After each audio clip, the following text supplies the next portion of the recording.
이번 시간에는 변화하는 중세의 유럽 세계의 스스로 핵심 정리를 하도록 하겠습니다. 자, 이번 중세의 유럽이 크게 변화하게 되는 계기로 가장 먼저 손꼽히는 것 중에 하나가 바로 십자군 전쟁인데요. 이 십자군 전쟁이 일어나게 된 배경을 먼저 들어가 보도록 하겠습니다.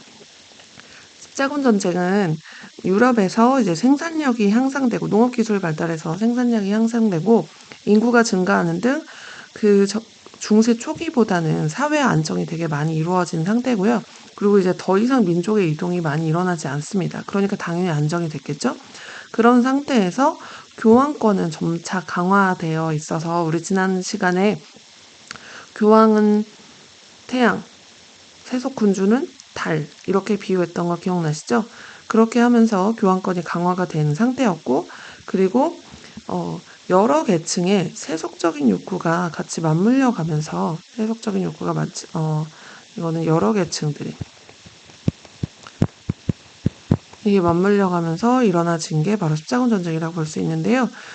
십자군 전쟁이 일어나게 된 계기는 일단 11세기 후반에 셀주크 튀르크가 비잔티움 제국을 위협을 하게 됩니다. 그러면서 비잔티움 황제가 도움을 요청하게 되거든요. 그래서 그때 도움을 요청하게 될 때 교황이 클레르몬 공의회라는 걸 열어요.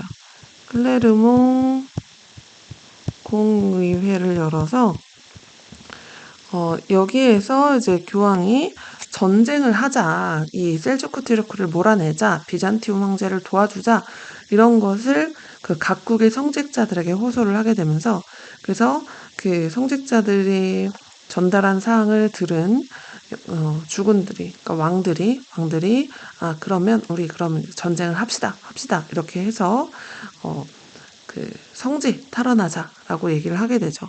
여기서 말하는 성지라는 것은 예루살렘을 뜻합니다. 이슬람 세력들이 차지하고 있었던 예루살렘을 차지하자라고 으쌰으쌰 해가지고 가게 되는데 1차에서는 성공을 했어요. 1차에서는 성공을 하는데 그 후에 이제 여러 차례 하거든요. 이 1차 이후에 이슬람 세력들이 다시 힘을 키워가지고 예루살렘을 다시 뺏겨요. 그래서 다시 2차도 가고 3차도 가지만 다 실패하다가 4차 때는 어떤 일이 발생하냐면 이 지금 라틴 제국이라고 돼 있잖아요. 이 라틴 제국은 어디에서 세워졌냐면 콘스탄티노폴리스에 세워집니다. 콘스탄티노폴리스가 어딘가요? 바로 비잔티움 제국이잖아요. 비잔티움 제국의 수도. 그래서 비잔티움 제국을 도와주기 위한 전쟁이었는데 이게 정말 타락해서 비잔티움 제국을 약탈하는 그런 일이 발생이 됩니다. 그래서 그 후에 이제 이 성지 회복은 아예 실패를 하고요. 십자군 전쟁은 실패로 끝납니다. 실패. 이렇게 끝나고 이 실패로 끝나다 보니까 이 전쟁에 참여했던 사람들은 다 타격을 받겠죠. 그래서 봉건 영주들 몰락하고요.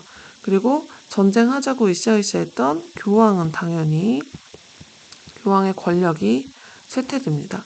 그러는 와중에 그 동서로 왔다 갔다 십자군 하면서 왕래가 빈번해지면서 그 상공업이 발달하거든요.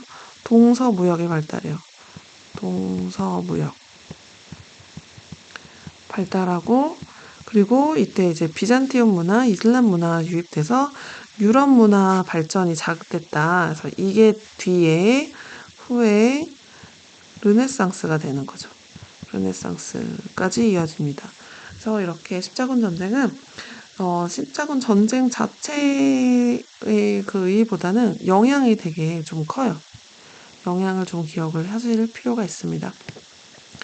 자, 이런 십자군 전쟁을 전후로 해서 그 도시들이 성장을 하기 시작을 하거든요. 도시도 성장하고 장원도 해체돼요. 그래서 그 배경을 한번 같이 보도록 하겠습니다. 그 생산력이 아까 향상했다라고 했잖아요. 그런 생산력이 향상되는 그 와중에 생산력이 향상이 되면 다른 말로 얘기하면 그 농업 생산량이 증가가 되는 거잖아요. 농업 생산량이 증가하면 상업도 같이 발달을 하게 되거든요. 잉여 생산물이 많아지니까. 그래서 그 잉여 생산물을 가지고서 사람들이 어떻게 하겠어요? 시장에서 사고 팔겠죠. 그래서 시장이 발달하고 농업 생산량이 증가하니까 당연히 먹을 게 풍부해져서 인구도 증가하고, 그리고 아까 동서무역 발달했다라고 돼 있죠. 십자군 전쟁 후에 이제 동방무역과의 교역도 이제 활발해지는 그 과정에서 교역이 발달을 합니다. 그래서 지중해 교역권에서, 지중해는 주로 이제 북이탈리아의 여러 도시들, 그래서 여기 베네치아, 제노바, 뭐 밀라노, 피렌체 뭐 이런 도시들이 동방무역으로 번영을 하고요. 북유럽권 같은 경우는 이제 북독일 도시의 여러 도시들의 한자 동맹이라는 걸 맺어요. 도시들이. 그래서 이 도시들끼리 서로 왕래하면서 북해와 발트 연안의 북방무역을 이제 독점하는 그런 그 교역권을 형성을 하고요. 이 지중해 교역과 북유럽 교역이 서로 또 교역을 하거든요. 그 교역을 연결하는 중간 기점이 있어요. 그게 바로 내륙 교역권입니다. 그 내륙 교역권은 지중해 그 교역권과 북방 교역권이, 그 북유럽 교역권이 항상 와서 거래할 수 있도록 정기적으로 시장이 열렸어요. 그래서 그걸 정기시라고 합니다. 그래서 정기적으로 열리는 시장, 정기시가 성장을 하고요. 이게 이제 상파뉴 정기시가 가장 대표적입니다. 그리고 이때 교역이 발달하는 것과 비슷한 시기에 이제 도시들도 성장을 하는데, 이 국왕과 주로 제휴해서 상인, 수공업자들, 뭐 농민들이 이제 영주에 대항을 하기 시작을 하거든요. 그러면서 영주에게 자치권을 얻기 시작을 해요. 자치권, 뭐 다른 말로 이제 특허장이라고도 하는데, 특허장이라는 거는 영주가 정치적으로 이제 간섭하지 않는, 그래서 신분상의 자유를 보장하게 되고요. 그러면서 이 특허장을 획득하는데 큰 지대한 공헌을 했던 단체가 바로 길드라는 단체예요. 길드는 뭐냐면 동업조합이거든요. 그래서 상인 길드, 뭐 수공업자 길드, 이렇게 길드가 생산 교역을 통제하면서 상인들, 수공업자들이 이제 성장하는 그 과정에서 길드 중심으로 이 특허장을 취득을 하게 되죠. 그러면서 자치를 획득해서 도시가 더 성장을 하게 됩니다. 자, 그러면서 장원제와 농노제는 점점 해체가 되거든요. 그래서 여기 배경에 보시면 도시하고 상업이 발달했다, 뭐 화폐경제 발달했다 이렇게 돼 있는데, 기존에 곡물 가격이 이제 점차 상승했다, 뭐 이렇게 화폐 가치 하락했다 이렇게 돼 있는데요. 특히 이러한 일이 발생하게 된 배경으로 뭐가 있냐면 이제 흑사병이 유럽에 유행을 하게 되거든요. 흑사병이라는 거는 몸이 검게 변해서 죽는 병이어서 이제 흑사병이라고, 패스트라고도 하는데, 쥐로 인해서 이제 감염이 되는 그런 병인데, 이때에 노동력 감소라고 되어 있는데, 얼마나 노동력이 감소가 됐냐면 유럽 인구가 3분의 1로 감소될 정도로 엄청난 숫자가 줄어들거든요. 그러면서 이때에 노동력이 감소됐으니까 기존에 있던 노동력들에 대한 대우를 많이 좋게 해줘야 되잖아요. 그래서 이제 더 이상 농노가 아니라 자영농으로서의 농민들이 더 증가하게 되고요. 그러는 와중에 장원의 주된 핵심 노동 세력이었던 농노가 많이 없어지다 보니까 장원이 해체되게 됩니다. 그렇게 되다 보니까 오히려 일부 영주가 상황 파악 못하고 농노제를 강화해요. 그러니까 농노제가 지금 점차 해체되는 분위기인데, 농노제를 강화하는 그런 일이 발생하면 어떤 일이 발생할까요? 그쵸? 반란이 일어나겠죠. 그래서 농민 반란이 일어납니다. 농민 봉기로 자크리의 난, 프랑스의 자크리의 난, 그 다음에 영국의 와트 타일러의 난, 그래서 일부 영주들이 농노제를 강화시키니까 그거에 대한 반발로 이런 농민 봉기들이 일어났어요. 자, 십자군 전쟁으로 교황권이 쇠퇴했다고 아까 얘기를 했잖아요. 그러면서 전반적으로 종교적인 그런 열망? 그러니까 전 일상생활에 종교가 지배하는 그런 일 자체도 점차 흐지부지 되고, 그리고 특히 이제 흑사병을 종교 하느님의 힘으로 막지 못해요. 그러다 보니까 종교적 열기가 점점 더 약화되거든요. 그러는 와중에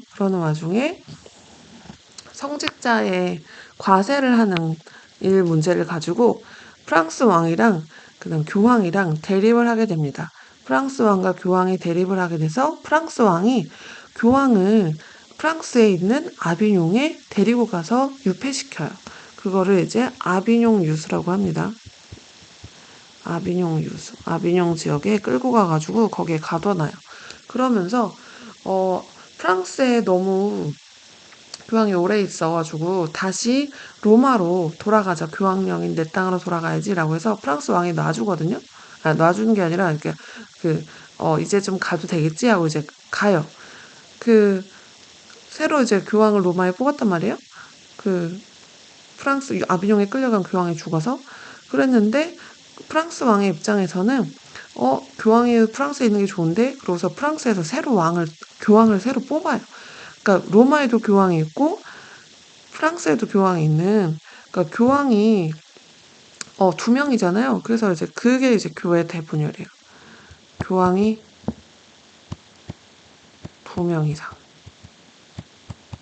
존재. 한 시대를 이제 교회 대분열이라고 합니다. 그래서 교회의 권위가 점점점 더 떨어지죠. 그런 과정에서 교회가 좀 세속화되고 뭐 이렇게 문제가 많아서 이런 일이 발생한 거다라고 하면서 위클리프나 후스 같은 사람이 교회의 세속화를 비판하면서 이게 문제다, 잘못했다, 막 이렇게 되다 보니까 그러면 우리 교회가 진짜 문제가 있는 건가? 라는 그 스스로 반성의 시간도 갖고 이 위클리프나 후스가 너무 교회를 세게 비판하다 보니까 이놈들 잘못된 것 같아. 이놈들 좀 혼내줘야겠어. 라고 하면서 회의를 소집을 해요. 이게 콘스탄츠 공의회입니다. 그래서 이 공의회를 통해서 성직자들이 후스를 2단으로 하고 이제 처형하고 뭐 이런 걸 결정을 해요. 자, 그래서 이제 그 교황권 쇠퇴를 극복하기 위해 많이 노력을 하는데 결국엔 이 교회 세속화 문제가 이제 해결이 안 돼서 뒤에 나중에 종교개혁까지 이어지게 되죠. 그건 이제 종교개혁에서 다시 언급하도록 하겠습니다. 자, 이런 중세 후반부에 봉건 영주 세력이 약해졌지만 왕권은 점점 강화돼요.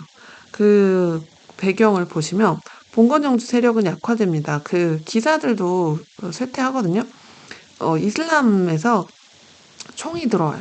화약이 들어오면서 화약 무기가 들어오면서 기사들이 약해지고, 그러니까 기사들이 봉건 영주잖아요. 약해지면서 그리고 교황의 권위 쇠퇴됐죠. 그러는 와중에 그 국왕과 결탁한 얘네는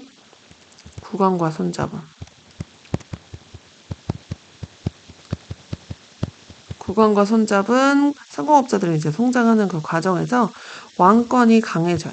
왕권이 이제 강해지죠. 그러면서 중앙집권 체제가 발전을 하게 됩니다.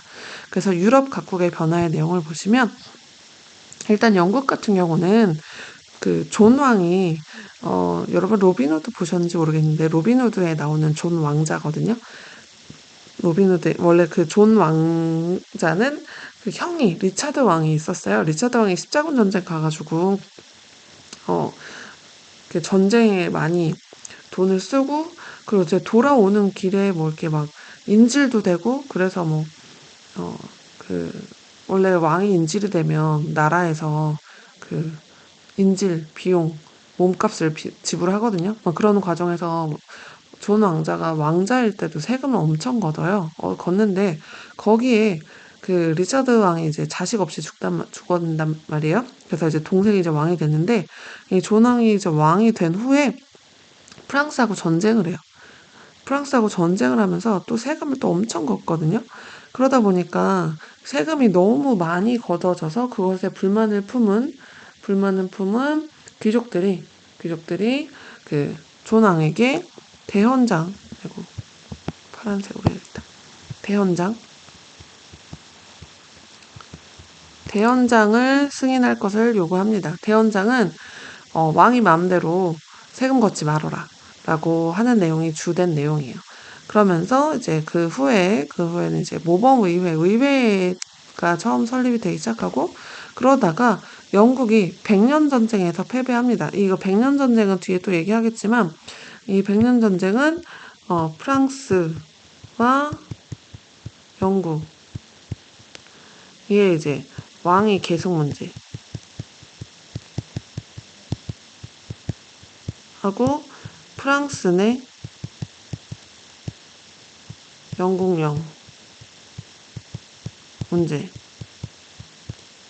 이런 게 이렇게 얽혀 있거든요. 그래서 이제 이 전쟁에서 누가 이겼냐? 프랑스가 이겼습니다. 프랑스가 이겨가지고 영국에 이제 타격을 받는데, 그 타격을 받는 그 와중에 또 장미전쟁을 일으켜요. 장미전쟁은 영국 내의 왕위 계승 전쟁이에요. 이거는 영국 내 왕위 계승 전쟁. 그래서 이게 왜 장미전쟁이냐면, 랭카스터가하고 요크가 이제 두 공작가가 싸우는 거거든요. 이 두 가문이 다 장미가 그 가문의 문양이어가지고 장미들끼리 싸웠다라서 장미전쟁이라고 합니다. 한 30년 정도 하는데, 이때 전쟁으로 봉건 제후들이 많이 죽어요. 그러면서 왕 말고는 권력이 강한 사람이 없게 되는, 그래서 중앙집권 국가 토대가 마련이 된다라고 볼 수 있습니다. 자, 그 다음에 프랑스 같은 경우는, 프랑스는 어떤 전쟁에 승리했겠어요? 영국이 졌던, 그쵸? 백년 전쟁이죠. 백년 전쟁에서 승리한 후에 중앙집권 국가로 발전하는 기반이 마련됐어요. 그래서 이 백년 전쟁은 뒤에 백년 전쟁에서 다시 얘기하겠지만, 양 나라가, 영국과 프랑스가 국민 국가로서 우리는 프랑스 국민이야, 우리는 영국 국민이야, 이렇게 생각하게 만드는 공공의 적이 생겼잖아요. 그래서 똘똘 뭉치게 하는 그런 계기가 됐다라고 보시면 돼요. 자, 독일 같은 경우는 분열 상태가 지속이 됩니다. 신성로마 제국 황제를 누구로 할 것인가는 하는 이제 분열, 그게 이제 시기가 잠깐 있었어요. 이때를 이제 대공위 시대라고 하거든요. 대공위 시대. 이게 이제 분열, 그러니까 황제가 없는 시대.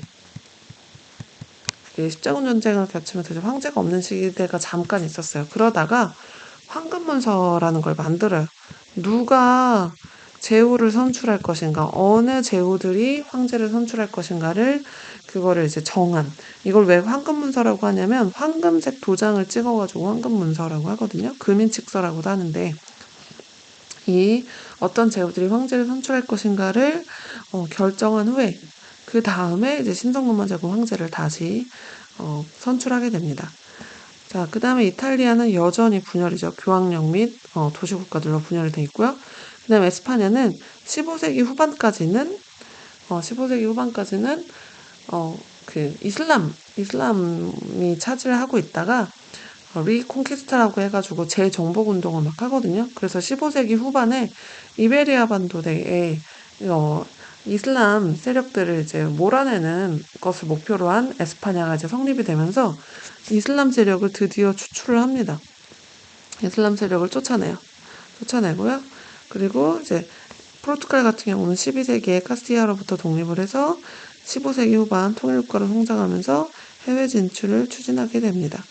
자, 그래서 유럽 각 나라들이 중앙집권 국가로 성장하게 된다라는 내용이, 자, 여기까지 정리를 하시면 되겠습니다. 자, 여기까지가 스스로 핵심 정리였고요. 이제 본 수업에서 본 내용을 더 자세히 다루도록 하겠습니다.